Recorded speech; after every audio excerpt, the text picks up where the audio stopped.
Hello everybody, this is Arnav Goyal. Welcome to the Social Den for Class 10. यहाँ पे हम social science पढ़ेंगे class 10 के लिए. So let's start with the chapter resources. ये geography का पहला चैप्टर है रिसोर्सेज.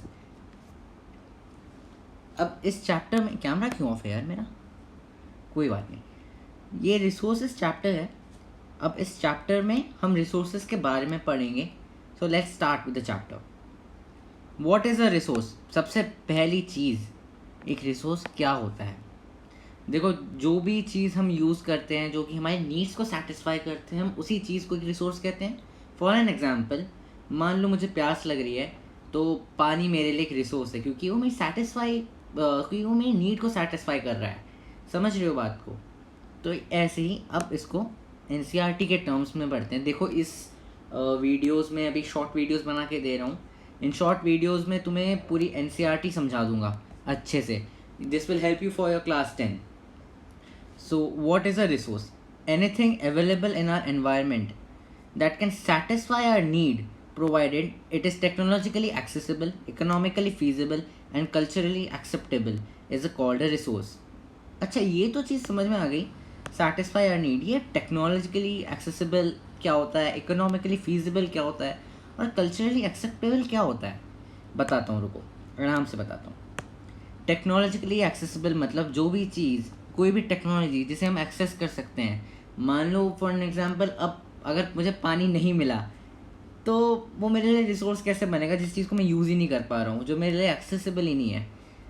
इकोनॉमिकली फीजिबल, जिस चीज़ को मैं ख़रीद सकता हूँ. ऐसा तो नहीं कि मान लो फॉर एन एग्जांपल कोई चीज़ 20 रुपये की और मेरे पास सिर्फ 15 रुपये हैं, मैं जब परचेज ही नहीं कर पा रहा, वो मेरे लिए इकोनॉमिकली फीजिबल नहीं है, तो वो मेरे लिए रिसोर्स नहीं बनती. कल्चरली एक्सेप्टेबल, देखो कल्चरली सब चीज़ एक्सेप्टेबल होगी, उसी चीज़ को रिसोर्स कहा जाएगा. ये बेसिक डेफिनेशन है और ये डेफिनेशन बोर्ड्स 2024 से लेकर 2025 के उसमें भी आई थी, जो यूजुअली निगलेक्ट कर देते हैं. तो ये तो आराम से हो जाएगा. अब देखो, क्लासिफिकेशन ऑफ रिसोर्सेज को क्लासिफाई किया जा सकता है 4 बेसिस पे. On the basis of origin, biotic and abiotic. Biotic substances कौन से होते हैं? बायोटिक वो होते हैं जो लिविंग ऑर्गेनिजम्स होते हैं. जैसे कि ह्यूमन आ गया. मेरी हैंडराइटिंग बहुत गंदी है, प्लीज़ जज मत करना. ह्यूमन, एनिमल्स, ये सारे एक रिसोर्सेज है. Human itself is the greatest resource, क्योंकि ह्यूमंस के काम आ जाते हैं और एनिमल्स भी डेयरी प्रोडक्ट्स में और बहुत से प्रोडक्ट्स में काम आते हैं. Okay. On the basis of exhaustibility, renewable and non renewable, इसमें मैं डिटेल में नहीं जाऊँगा. क्लासिफिकेशन ऑफ रिसोर्सेज यूजुअली नहीं पूछा जाता है. On the basis of ownership, individual, community, national, international. Individual मतलब जो भी रिसोर्सेज इंडिविजुअली ओन्ड होते हैं. जैसे कि फॉर एन एग्जांपल, आपके घर का बैकयार्ड है, आपका घर है, तो उसे आप अपने आप से वो एक आपके लिए रिसोर्स है. आप इंडिविजुअली अपने घर को संभाल रहे हो, आपके राइट्स आपके घर पे हैं, तो वो एक रिसोर्स आपके इंडिविजुअल रिसोर्स है. कम्युनिटी, कुछ अगर पार्टनरशिप वगैरह अगर कम्युनिटी बनाती है, वो अपने आप में एक कम्युनिटी रिसोर्स है. नेशनल रिसोर्स, वो रिसोर्स जो पर्टिकुलर कंट्री की है. और इंटरनेशनल, जो सबके इंटरनेशनली होती है. ओके, मैं इसमें डिटेल में नहीं जा रहा हूँ क्योंकि ये एग्ज़ाम पॉइंट ऑफ व्यू में नहीं पूछी जाती है. देखो, मैं इस चैनल पे ना आपको सब कुछ प्रोवाइड करूँगा. क्वेश्चन आंसर्स भी करूँगा, प्रीवियस ईयर क्वेश्चन आंसर्स करूँगा, सैम्पल पेपर दूंगा और बोर्ड्स के मैं पेपर दूंगा. Okay. On the basis of status of development, potential, developed stock and reserves. Okay, इसमें अभी डिटेल में मत जाओ, मेजर पढ़ लो जो कि आता है. अब हम ये चैप्टर पढ़ क्यों रहे हैं? क्योंकि हमें सस्टेनेबल डेवलपमेंट करनी है, हमें रिसोर्सेज कंजर्व करने हैं, इसलिए हमें पहले रिसोर्स के बारे में पढ़ना पड़ेगा. Why do we need to conserve resources? ये क्वेश्चन बड़ा इंपॉर्टेंट है. ये क्वेश्चन आया था बोर्ड्स 2024-2025 में, उससे पहले भी आया हुआ है. ओके. अब इसका सीधा आंसर है because resources are vital for human development and survival. देखो, मैं तुम्हें आंसर तो बता रहा हूँ, बट मैं ये कहूँगा कि प्लीज़ इस आंसर को ना डायरेक्ट ऐसे मत कॉपी करना. ये थोड़ा उसको ठीक से लिख देना. We need to conserve resources because resources are vital for human development and survival. Vital for human development and survival मतलब हर एक रिसोर्स सर्वाइवल के तो चाहिएगा. समझ गए? If we don't conserve resources, देखो अब इसमें ना कन्फ्यूजन होती है लोगों को। हम रिसोर्सेज को सस्टेन क्यों करते हैं? क्योंकि कुछ प्रॉब्लम्स क्रिएट होती हैं अगर हम सस्टेन नहीं करेंगे। अगर हम सस्टेन नहीं करेंगे, वापस से बोल रहा हूँ, सस्टेन नहीं करेंगे तो क्या होगा? Depletion of resources for satisfying the greed of few people. मतलब डिप्लीशन मतलब रिसोर्सेज का ख़त्म होना, रिसोर्सेज ख़त्म होना, ये KHATAM ख़त्म, ये ख़त्म है, मेरी हैंड राइटिंग बुरी है, सही जैसे बता रहा हूँ। Depletion of resources for satisfying the greed of few people. कुछ ग्रीडी लोगों के लिए हमारे रिसोर्सेज डिप्लीट हो रहे हैं, अमीर और अमीर बनते जा रहे हैं, गरीब और गरीब बनते जा रहे हैं। समझ गए इसका मीनिंग? इसके सिर्फ 3 मेजर पॉइंट्स है why do we sustain resources. Okay, देखो आंसर इस तरीके से स्टार्ट करना है, आंसर इस तरीके से स्टार्ट करना है, और ये 3 पॉइंट्स, ये मेजर पॉइंट्स है, इन्हें नहीं लिखा तो मार्क्स नहीं देगा टीचर, आपके स्कूल एग्ज़ाम्स में भी नहीं देगा और बोर्ड्स में भी नहीं देगा। बट ऐसे स्टार्ट करोगे तो स्टार्ट अच्छी करनी चाहिए हमेशा। सेकंड, ये पहला पॉइंट था। दूसरा पॉइंट है accumulation of resources has divided the society into rich and poor और हैव नॉट्स। अब एक्यूमुलेशन ऑफ रिसोर्सेज मतलब रिसोर्सेज जो हैं, किसी के पास थोड़े रिसोर्सेज चले गए, दूसरे के पास, मतलब किसी के पास ज़्यादा रिसोर्सेज चले गए, किसी के पास कम रिसोर्सेज चले गए, तो ये एक्यूमुलेशन है। एक्यूमुलेशन मतलब किसी के पास कितने रिसोर्सेज हैं, मतलब ग्रुप ऑफ रिसोर्सेज या जो भी ऐसे बोलोगे आप। Has divided society into rich and poor, मतलब वही हैव और हैव नॉट्स। अगर रिच एंड पुअर तक लिखोगे, हैव एंड हैव नॉट्स नहीं भी लिखोगे तो भी चलेगा। ये थोड़ा कंफ्यूजिंग लगता है, पता नहीं। हैव एंड हैव नॉट्स का मतलब वही, जिसका मतलब हैव वो होते हैं जिनके पास रिसोर्सेज हैं, और हैव नॉट्स वो होते हैं जिनके पास रिसोर्सेज नहीं हैं। समझ रहे हो बात को? ठीक है। पॉइंट नंबर 3, इनडिस्क्रिमिनेट, ये इनडिस्क्रिमिनेट है, इंडिस्क्रिमिनेटली नहीं, indiscriminate exploitation of these resources has led global ecological crises such as global warming, water scarcity, ozone layer depletion, etc. ठीक है। अब ग्लोबल इकोलॉजिकल क्राइसिस ये कीवर्ड है, और ग्लोबल वार्मिंग एक एग्जांपल भी लोगोगे। अब क्या हो रहा है ना, indiscriminate exploitation of these resources, इससे क्या हो रहा है? एक सिंपल सी चीज़ है, ग्लोबल वार्मिंग बढ़ रही है, ग्लेशियर्स हमारे पिघल रहे हैं, उससे वाटर लेवल राइज हो रहा है। ये सब क्यों हो रहा है? क्योंकि हम रिसोर्सेज ज़्यादा यूज़ कर रहे हैं, रिसोर्सेज यूज़ कर रहे हैं। जैसे एसी चलता है, अब इतनी गर्मी है, दिल्ली की गर्मी तो भयंकर ही होती है, एसीज चल रहे हैं, ठीक है। अब इन एसीज के वजह से ओजोन लेयर भी डिप्लीट हो रही है, ठीक है, गर्मी और बढ़ रही है, और फिर पता ही है ग्लेशियर्स मेल्ट हो रहे हैं, ठीक है। अब नेक्स्ट टॉपिक है, देखो फटाफट कर रहा हूँ टॉपिक्स, आई नो थोड़ा सा ज़्यादा फास्ट लग रहा होगा, वापस से देख लो। ये मेरा भी पहला वीडियो है, इतना एक्सपीरियंस जितना दे सकता हूँ उतना दे रहा हूँ अभी, तो मैं क्वेश्चंस भी कराते हुए चलूँगा मैं, ठीक है। ये बोर्ड्स के पॉइंट ऑफ व्यू से बहुत इंपॉर्टेंट चैप्टर है। यूजुअली इस चैप्टर से होता क्या है ना, बच्चे स्टार्टिंग में पढ़ के छोड़ देते हैं और एंड में बोर्ड्स में यही चैप्टर वापस आ जाता है, तो फिर वो होता है कि आप रिवाइज नहीं कर पाते हो। मैं टाइम टू टाइम आपको वीडियोस भी देता रहूँगा, अभी ज्योग्राफी का वीडियो दे रहा हूँ, ये रिसोर्सेज का अगला वीडियो मैं दूंगा इस पे, ये पॉलिटिकल साइंस के पहले चैप्टर का, ओके। और धीरे धीरे वीडियोस आ जाएंगे, okay. How to sustain resources. अब रिसोर्सेज को सस्टेन कैसे करना है, पहले पढ़ा था सस्टेनेबल डेवलपमेंट क्या है, why do we need to conserve resources, हमने ये पढ़ा था, ठीक है। अब हमें रिसोर्सेज सस्टेन कैसे करने हैं, तो पहले सस्टेन कैसे करने बाय सस्टेनेबल डेवलपमेंट। अब ये आंसर लिखा ना, टीचर मार्क्स देगा नहीं, ओके। ये बेसिक आंसर है, ये तो समझाने के लिए है, बाय सस्टेनेबल डेवलपमेंट। सस्टेन कैसे करना है सस्टेनेबल डेवलपमेंट के थ्रू, ये आंसर लिख मत देना, अच्छे से लिखना। अब भैया ये सस्टेनेबल डेवलपमेंट का मीनिंग क्या होता है? सस्टेनेबल डेवलपमेंट का मीनिंग कुछ नहीं है, इसका मतलब यही है कि development should take place without damaging the environment in the present, should not compromise with the needs of future generations. मतलब समझे नहीं?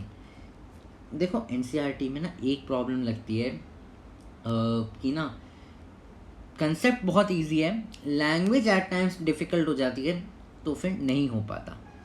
Development should take place without damaging the environment. हमारे एनवायरनमेंट को डैमेज नहीं करना है। पेड़ पौधे काटते चले गए तो फिर पता ही है कार्बन डाइऑक्साइड लेवल बढ़ जाएगा, ग्लोबल वार्मिंग अलग हो जाएगी, ये सबको पता है। इन the present should not compromise with the needs of future generation. ऐसा नहीं कि रिसोर्सेज आज बना दे तो कल की पीढ़ी के लिए रिसोर्सेज बचे ही नहीं है कि अब आते हैं हम रियो दी जेनेरियो अर्थ समिट पे। देखो इस ग्राफ को मत देखो, ये ग्राफ ऐसी रैंडम है, इसको ऐसे ही बनाया गया था। ओके, रियो दी जेनेरियो अर्थ समिट ये क्या है? ये एक एनसीईआरटी में एक ऊपर बॉक्स होगा छोटा सा इसके बारे में यूजुअली केस स्टडी और एमसीक्यू में ज़रूर आता है। रियो दी जेनेरियो एक सिटी है ब्राज़ील में, वहाँ पे एक अर्थ समिट हुई थी 1992 में, ठीक है। अब इस अर्थ समिट में क्या हुआ था और इसका आउटकम क्या था? आउटकम सिंपल सा लिखा हुआ है मैंने, आउटकम था इसका एजेंडा 21, ये हुआ ऐसे, हाँ एजेंडा 21। अब इसके बारे में आगे पढ़ते हैं। ये अर्थ समिट हुई थी जून 1992 में रियो दी जेनेरियो ब्राज़ील में, ये एक सिटी है, यहाँ पे एक कॉमा लगना चाहिए। ये क्या था? फर्स्ट इंटरनेशनल समिट, ये सबसे पहली इंटरनेशनल समिट थी, तो ये एमसीक्यू में भी आ सकता है। Which earth summit was the first international earth summit करके अगर एमसीक्यू आ गया तो रियो दी जेनेरियो लगा देना। वैसे एनसीईआरटी में सिर्फ ये एक अर्थ समिट है, तो बहुत आसानी से तुम लगा दोगे रियो दी जेनेरियो, और कोई आएगा ही नहीं। इसमें क्या हुआ था? More than hundreds of states discuss the problem of environmental protection and socio economic development at global level. इसमें क्या हुआ था? अलग अलग कंट्रीज से, अलग अलग सिटीज़ से, अलग अलग कंट्रीज से 100 हेड आए थे, 100 पीपल, 100 हेड्स, जिन्होंने एनवायरनमेंट प्रोटेक्शन के प्रॉब्लम के बारे में डिस्कस करा और socio economic development at global level, कि ग्लोबल लेवल पे सोशियो इकोनॉमिक डेवलपमेंट कैसे लाया जाए, इस बारे में डिस्कस करा। और इसका आउटकम था एजेंडा 21। अब एजेंडा 21 में क्या था? Agenda 21 is a declaration signed by the world leaders at UNCED, United Nations, मैं खुद भूल गया। ओके, यूनाइटेड नेशंस सीईडी क्या है? वेब पे सर्च करते हैं ना अपना।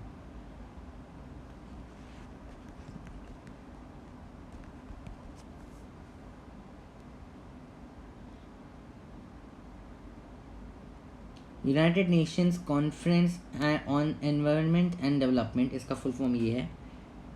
ओके, अब this AIIMS achieving sustainable development.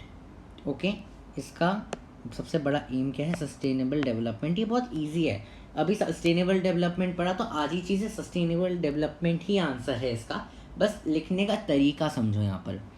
Okay, concept को पकड़ो, लिखने का तरीका समझो। Combats environmental issues like poverty, diseases etcetera, okay, by global cooperation. तो सिंपल है, पॉवर्टी, डिजीजेस, इन सबको ये कॉम्बैट करेगा मतलब लड़ेगा इसके अगेंस्ट। ओके, कॉम्बैट वर्ड थोड़ा इंपॉर्टेंट है, की वर्ड है, प्लीज़ लिख लेना। Major objective is that every local government should draw its own local agenda 21। अगर मेरी कोई गवर्नमेंट है तो मेरी गवर्नमेंट के पास अपनी पॉलिसी होनी चाहिए, दूसरे पास कोई पॉलिसी हो, सब लोकल लेवल पे अपनी अपनी पॉलिसी चलाएं। लोकल लेवल पे पॉलिसी चलाएंगे अगर 100 लोग हैं, 100 में से 100 के 100 अपनी अपनी पॉलिसी अगर चलाएंगे, उससे ग्लोबल लेवल पे अगर कुछ भी कॉम्बैट करता है ऐसे एनवायरमेंटल इशू, तो हम अपने आप ग्लोबल वार्मिंग को ऐसे हटा सकते हैं, सस्टेनेबल डेवलपमेंट ला सकते हैं। ये बहुत सिंपल है, समझ गए होंगे। एजेंडा 21 में क्या है? पॉइंट्स ज़्यादा हैं तो याद नहीं होता, सिंपल सी बात है। अर्थ समिट में क्या हुआ? 100 लोग आए, 100 heads of states discuss problem of environment protection, ये एक कीवर्ड है। इसका रिजल्ट क्या था? एजेंडा 21। एजेंडा 21 क्या है? Declaration signed by the world leaders at UNCED, aims achieving sustainable development, combats environmental issues like poverty, disease, etc. by global cooperation. Local government should draw its own local agenda 21. बस इतने points है, 6 point बता दिए मैंने तुमको, अभी 6 के 6 लिख के आने हैं, आराम से मार्क्स मिल जाएंगे। टीचर अगर 5 मार्क का क्वेश्चन भी आ गया ना, 5 आउट ऑफ 5 ऐसे मार्क्स मिल जाएंगे तुम्हें। अब इस चैप्टर के नेक्स्ट पार्ट पे आते हैं, हम पढ़ेंगे रिसोर्स प्लानिंग। पहली बात तो तुम्हें रिसोर्स प्लानिंग है क्या, तुम्हें ये समझना पड़ेगा। एक पावर पॉइंट कम हो रही है क्या?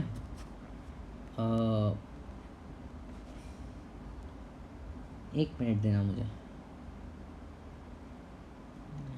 रिसोर्स ओके, यहीं से करते हैं अपना, ठीक है। रिसोर्स प्लानिंग, अब रिसोर्स प्लानिंग क्या है, तो पहले तुम्हें समझना होगा इस बात को कि अगर कोई भी रिसोर्स है, रिसोर्स हमारे डिप्लीट हो रहे हैं, सस्टेन करने के लिए हमें एक रिसोर्स प्लानिंग भी करनी पड़ेगी। रिसोर्स प्लानिंग क्या करनी पड़ेगी कि हमें समझना पड़ेगा कि हमारी रिक्वायरमेंट्स क्या है, हमें कौन से रिसोर्स चाहिए, कौन से रिसोर्स नहीं चाहिए। अगर जो रिसोर्सेज हमें नहीं चाहिए तो हम उनका इतना यूज़ नहीं करेंगे। फॉर एन एग्जांपल, अभी मैं तुम लोग को ऑनलाइन पढ़ा रहा हूँ, तो पावर पॉइंट पे मैं पढ़ा रहा हूँ, तो मुझे इसमें वाइट बोर्ड, पेपर वगैरह की ज़्यादा ज़रूरत नहीं है। अब हम टेक्नोलॉजी पे एडवांस आ गए, एआई आ गया, सब कुछ आ गया, बहुत कॉमन चीज़ें हैं तुम लोगों के लिए, तो हमें पुरानी चीज़ों को यूज़ नहीं करना, पुराने रिसोर्सेज को यूज़ नहीं करना पड़ रहा ज़्यादा। ओके, अब पढ़ते हैं इसको। Why resource planning? Because resources are unevenly distributed in the world and specially in India. इसका सिंपल सा एग्जाम्पल है, सिंपल सी बात है। अगर तुम पहाड़ों पे जाओगे, पहाड़ों पे तुम्हें रिसोर्सेज क्या मिलेंगे? सिंपल बात है, पहाड़ों पे ये एनिमल्स, अपने शीप वगैरह होती हैं, वहाँ पे भेड़ बकरियों को ये वूल निकल आती है, डेयरी प्रोडक्ट्स आराम से मिल जाएंगे तुम्हें प्लेन्स पे आराम से तुम्हारी फार्मिंग हो जाएगी। ओके, और अगर तुम राजस्थान साइड में जाओगे तो बहुत वैसे है नहीं ऐसा कुछ, बट यूजुअली पानी बहुत कम मिलेगा ऐसा लगता है लोगों को। Again that's one of the thing. Deccan plateau की तरफ जाओगे, अगर तुम हैदराबाद की तरफ जाओगे तो it's like diamond city of India, तो वहाँ पे तुम्हें हीरे जवाहर, ऐसा नहीं कि कहीं भी खोदो कि तो हीरा ही निकल आएगा, यही नहीं होता है। अब इसलिए हम रिसोर्स प्लानिंग करते हैं, क्योंकि ये अनइवनली डिस्ट्रीब्यूटेड है। अनइवनली बड़ा इंपॉर्टेंट वर्ड है, अनइवनली डिस्ट्रीब्यूटेड, इसको मार्क कर लो, की वर्ड है। टू कंजर्व रिसोर्सेज, ये पॉइंट में है, ये बस एक पॉइंट है, इस पॉइंट को ऐसे ऐसे लिख के आना है। तो मैं कीवर्ड्स दिखा रहा हूँ इस पावर पॉइंट में, ऐसा नहीं कि तुम ऐसे वन वर्ड में लिख दो, बट सिंपल सी बात है, अनइवनली डिस्ट्रीब्यूटेड है, हमें रिसोर्सेज को कंजर्व करना है, इसलिए हम रिसोर्स प्लानिंग करते हैं। अब रिसोर्स प्लानिंग की थ्री स्टेप्स होती है, ठीक है। अब 3 स्टेप होती हैं। पहला step, identify the resources that where they can be found. Identify करो कि कहाँ मिलेंगे, ठीक है, कहाँ मिलेंगे। ओके, कहाँ मिलेंगे, ऐसा नहीं, अभी मैंने तुम्हें बताया कहीं पर भी अगर तुम गड्ढा खोद के बैठ जाओगे, ऐसा नहीं कि सोना ही मिलेगा, ऐसा नहीं कि ऑयल मिलेगा ही मिलेगा, तुम कहीं पर भी गड्ढा खोद के ये हीरे जवाहरात नहीं निकाल सकते। तुम्हें पहले आइडेंटिफाई करना पड़ेगा रिसोर्सेज कहाँ मिल सकते हैं। ओके, सिंपल लॉजिक है। Implementation of resource development plans by a proper institutional structure. देखो, हमारे जो भी रिसोर्स डेवलपमेंट प्लान है कि हमें कौन से रिसोर्सेज चाहिए, उसके लिए हमें इंस्टीट्यूशनल स्ट्रक्चर्स चाहिए, ठीक है। ऐसा नहीं कि आप बिना इंस्टीट्यूशन के या फिर कहीं पर भी, जैसे अभी हमने बोला कहीं भी गड्ढा नहीं खोद सकते, उसके लिए लीगल फॉर्मेलिटीज़ भी चाहिएगी, तो उसके लिए हमें एक प्रॉपर तरीका चाहिए होगा, तो हमें इम्प्लीमेंट करना होता है, इसलिए हम रिसोर्स प्लानिंग करते हैं। मैच द रिसोर्स, आखिरी है, match the resource development plans with overall national development plans.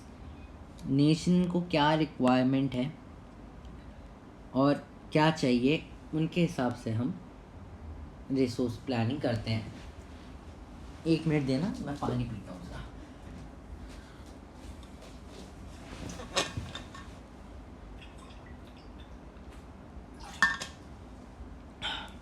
Okay, land as a resource. अब दूसरे टॉपिक पे आ रहे हैं, लैंड एज अ रिसोर्स। देखो, ये तुम्हारी एनसीईआरटी का वो नहीं है, मैं तुम्हें इन जेन्युइन बता रहा हूँ कि ये क्या क्या है। लैंड एज ए रिसोर्स का क्वेश्चन आ भी जाता है, how is land A resource, तो सिंपल लिख देना supports natural vegetation. Natural vegetation मतलब तुम कुछ भी, ये जो भी वेजिटेबल्स खाते हो और अपने फ्रूट्स खाते हो, ये सब लैंड से ही तो उग रहे हैं। सपोर्ट्स ह्यूमन लाइफ को सपोर्ट कर रहा है, वाइल्ड लाइफ को सपोर्ट कर रहा है। ट्रांसपोर्ट, बस वगैरह सब सड़क पे चलती है। सड़क क्या है? लैंड ही है अपनी। कम्युनिकेशन सिस्टम, कम्युनिकेट करने होते हैं, इधर से उधर जा रहे होते हैं। इकोनॉमिकल एक्टिविटीज़ मतलब स्कूल, बिजनेस, ऑफिसेज, सब ऑफिसेज ज़मीन पे ही, आसमान में नहीं उड़ रही हैं। Land is an asset of finite magnitude. Okay, इसका मतलब यही है कि हम ये सब लैंड एज अ रिसोर्स ये सब यूज़ हो रही है। अब हम पढ़ते हैं मेजर चीज़, types of land. Forest land. Forest land क्या होती है? Land that is not available for cultivation. Simple है कि तुम जंगलों में ऐसे खेती करना शुरू नहीं करोगे, ठीक है? जंगल जंगल ही रहेगा, जंगल में खेती करना शुरू करोगे शेर खाना के खा जाएगा, सिंपल बात है। फॉरेस्ट लैंड यही होती है, land not available for cultivation. Land put to non agriculture uses like roads, buildings, जैसे ये इमेज में देख रहे हो, ये रोड्स, बिल्डिंग्स, पार्किंग वगैरह, ठीक है। ये नॉन एग्रीकल्चर यूजेस के लिए होती है, लेकिन जो हमारे लिए रिसोर्स है, क्यों? क्योंकि हम इस पर चल रहे हैं, इस पर हमारे बिजनेस वगैरह हैं, ठीक है, समझ में आया। Other uncultivated land, one permanent pastures, अच्छा वन नहीं, ये वन पॉइंट है, मैं वन खुद ही पढ़ गया। Permanent pastures and grazing land, ठीक है। अब ये भी कोई लैंड कल्टीवेशन के यूज़ में नहीं हो रही है। कल्टीवेशन मतलब वही अपना खेती बाड़ी करना, यही कल्टीवेशन है, okay.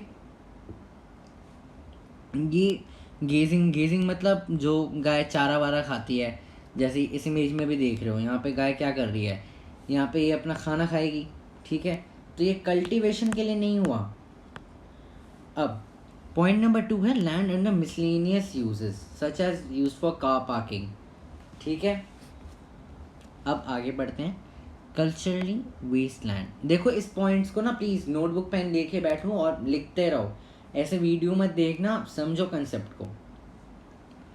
Culturally waste land, current fallow land, okay. Current fallow land क्या कहता है? Area left without cultivation for a year और लेस। कोई भी लैंड जो एक साल से ज़्यादा, एक साल या एक साल से कम में कल्टीवेट नहीं हुई है, उसको हम करंट फैलो लैंड कहते हैं।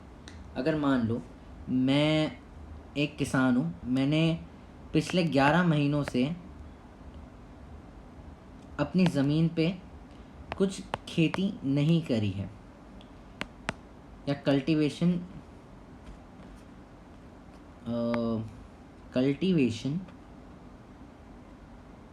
नहीं करी है, तो ये किस में आएगा? करंट फैलो लैंड में आएगा, ओके। करंट फैलो लैंड में आएगा। देखो ये एमसीक्यू में आ जाता है कई बार कि मान लो कॉम्पिटेंसी बेस्ड क्वेश्चन में ऐसे आ गया कि Harish was a farmer and he has not cultivated his land from past 11 months, then what is his land? Culturally fallow land. तुम्हें ऐसे ही लिखना है, एमसीक्यू में ही आएगा। एट टाइम्स एक मार्क में आ जाता है लिखने के लिए भी, क्वेश्चन आंसर में लिख लेना। अब दूसरा है other current fallow land, area left without cultivation for 5 years और मोर। एक मिनट, पेन नहीं चल रहा, हाँ। Area left without cultivation for 5 years और मोर। जैसे कल्चरली वेस्ट लैंड में क्या था? 1 साल या 1 से कम। इसमें क्या है? 5 साल या 5 से ज़्यादा, तो वो अदर करंट फैलो लैंड बन जाता है। अब लैंड एज रिसोर्सेज में क्या क्या पढ़ा? टाइप्स ऑफ लैंड पढ़ी, उसमें कौन कौन से लैंड है? Forest land, land put to non agriculture practices, other uncultivated land में क्या आता है? गेजिंग के लिए आता है, परमानेंट पास्चर्स के लिए आता है, और एक मिसलेनियस यूज के लिए आता है। सिंपल है, फॉरेस्ट याद करो, फॉरेस्ट के लिए होता है ये एफ, फॉरेस्ट के लिए होता है, ठीक है। और किसके लिए होता है? Land put to non agriculture practices, यानी कि सड़क बनाने के लिए, रोड के लिए, तो नॉन एग्रीकल्चर प्रैक्टिस हो गई। गेजिंग के लिए हो गई, मिसलेनियस यूज़ पार्किंग के लिए हो गई। मतलब मिसलेनियस यूज़ मतलब वो लैंड जो कि ऐसे खाली पड़ी रहती है, तुमने देखा होगा शादी वगैरह में भी एक लैंड होती है जिसपे रेत सी होती है इंडिया में यूजुअली, और आप वहाँ पे गाड़ी खड़ी करके आ जाते हो, वो मिसलेनियस यूज़ है, क्योंकि उस लैंड का एज सच कोई बड़ा यूज़ नहीं है, क्योंकि उस पर कोई बिल्डिंग्स नहीं है और ना ही वो एक पक्की सड़क है, तो उसको हम मिसलेनियस यूज़ ही कहेंगे. Current fallow land left without cultivation for a year, other current fallow land left without cultivation for 5 years or more. Forest is essential for ecological maintenance. The livelihood of millions of people who live in forest is dependent on forest. इसका meaning समझे. हमारे ecological maintenance के लिए forest सबसे ज़्यादा बड़ा resource है. क्यों? क्योंकि ऑक्सीजन हमें, खाना हमें, ये सब फॉरेस्ट ही तो प्रोवाइड कर रहा है. Livelihood of millions of people who live in forest, ठीक है, ट्राइब्स, एनिमल्स, ये सब जो जंगलों में रहते हैं, ये पूरे सिर्फ और सिर्फ एक चीज़ पे डिपेंडेंट है, वो है forest. So do you agree with the statement? अगर ऐसा आ जाए तो लिख देना, इसी चीज़ को घुमा फिरा के 2 पॉइंट में भी लिख दोगे, मिल जाएगा. अब एक प्रॉब्लम और है, लैंड ऐसा रिसोर्स पड़ा, तो एक लैंड एज रिसोर्स के साथ प्रॉब्लम भी है, लैंड भी तो डिग्रेड हो रही है ना. लैंड कैसे डिग्रेड हो रही है? अब हम माइनिंग करते हैं, लैंड डिग्रेड हो गई. अब देखो एक पॉइंट में यहाँ पे आंसर है, प्लीज़ अभी भी रिक्वेस्ट कर रहा हूँ कि ये एक पॉइंट में मत लिखना, तुम्हें थोड़ा सा एलैबोरेट करके लिखना. मैं जो बोल रहा हूँ सुन लो, लिख लो. डिग्रेडेशन ऑफ लैंड क्या है? Land becoming worse, losing its productivity. Productivity जब एक लैंड यूज़ कर देती है उसको डिग्रेडेशन ऑफ लैंड कहते हैं. प्रोडक्टिविटी जब एक लैंड लूज़ कर देती है उसे डिग्रेडेशन ऑफ लैंड कहते हैं. ओके. अब माइनिंग का ऑपोजिट. अब इसमें सबसे अच्छी चीज़ पता है क्या है? डिग्रेडेशन ऑफ लैंड में अगर तुम्हें डिग्रेडेशन ऑफ लैंड का प्रॉब्लम है माइनिंग, तो इसका सॉल्यूशन है कंट्रोल माइनिंग. इसका बिल्कुल ही ऑपोजिट, मतलब क्वेश्चन में ही आंसर है. Mining, control mining. How can we control mining? ऐसा क्वेश्चन नहीं आता है, सिंपल है. Control mining, do mining in less measures, take measures for mining, ऐसा लिख दो. डिफॉरेस्टेशन का क्या है? एफॉरेस्टेशन. एफॉरेस्टेशन ऐसे एक पॉइंट में मत लिख के आ जाना, लिख देना planting more and more trees, not cutting the forest is called afforestation. एक लाइन में लिख देना, 1 लाइन में लिख देना चलेगा, बट एक पॉइंट में मत लिख देना. बस कीवर्ड एफॉरेस्टेशन है. Okay. Over irrigation, we need to do irrigation in a systematic manner, providing the highest technology and the latest technology, ऐसे लिखो. फॉल्स एग्रीकल्चर, ये एक प्रॉब्लम है. देखो लेफ्ट साइड में जो भी लिखा है वो प्रॉब्लम है, राइट साइड में जो भी लिखा है सॉल्यूशन है. False agriculture practices, we need to perform proper agriculture practices using the HYV seeds, not burning the land after agriculture practices. After cultivation, need not use to slash and burn. We should not use the slash and burn practice. ऐसा लिखो तुम, क्योंकि उससे क्या होता है, soil भी अपना प्रोडक्टिविटी लूज़ कर देता है. ऐसे लिख के आओगे आंसर, ऐसे ही लिखना है प्लीज़. ये बट तुम्हारे कीवर्ड्स यहाँ पे सिर्फ कीवर्ड्स मिल रहे हैं इस वक्त तुम्हें. इस वीडियो को अगर तुम मतलब थोड़ी देर पहले भी देख लोगे ना एग्ज़ाम के, बहुत कुछ क्लियर हो जाएगा. Okay. Soil and conservation of soil. अब हम आ गए एक और टॉपिक पे, हम आ गए हैं सॉइल पे. सॉइल क्या है? सॉइल कुछ नहीं है, top most layer of land है. अगर मान लो तुम्हारी ये लैंड है, ठीक है, लैंड के ना बहुत सारे हिस्से होते हैं, ये हिस्सा, ये हिस्सा. तो ये जो ऊपर वाली, सबसे ऊपर वाली लेयर होती है ना, येलो वाली जो मैं दिखा रहा हूँ इसमें, इस येलो वाली लेयर को ही सॉइल कहते हैं. अब सॉइल को ना कंजर्व करना है. क्यों? क्योंकि सॉइल भी डिप्लीट होती है, डिप्लीट नहीं होती, मतलब सॉइल भी अपनी फर्टिलिटी को लूज़ कर रही होती है. इसको डिग्रेडेशन ऑफ सॉइल कहते हैं. When the soil loses is fertility due to some various reasons, that is washing off the topmost layer of land, उसको भी degradation of soil ही कहते हैं. ओके. अब ये है contour ploughing, farming against the slope. इससे क्या होता है, मान लो कि अब तुम्हारा ये पहाड़ है, तुम यहाँ पे अगर उगाओगे, अगेंस्ट द स्लोप होना है. तुम विद द स्लोप करोगे तो कुछ भी आएगी.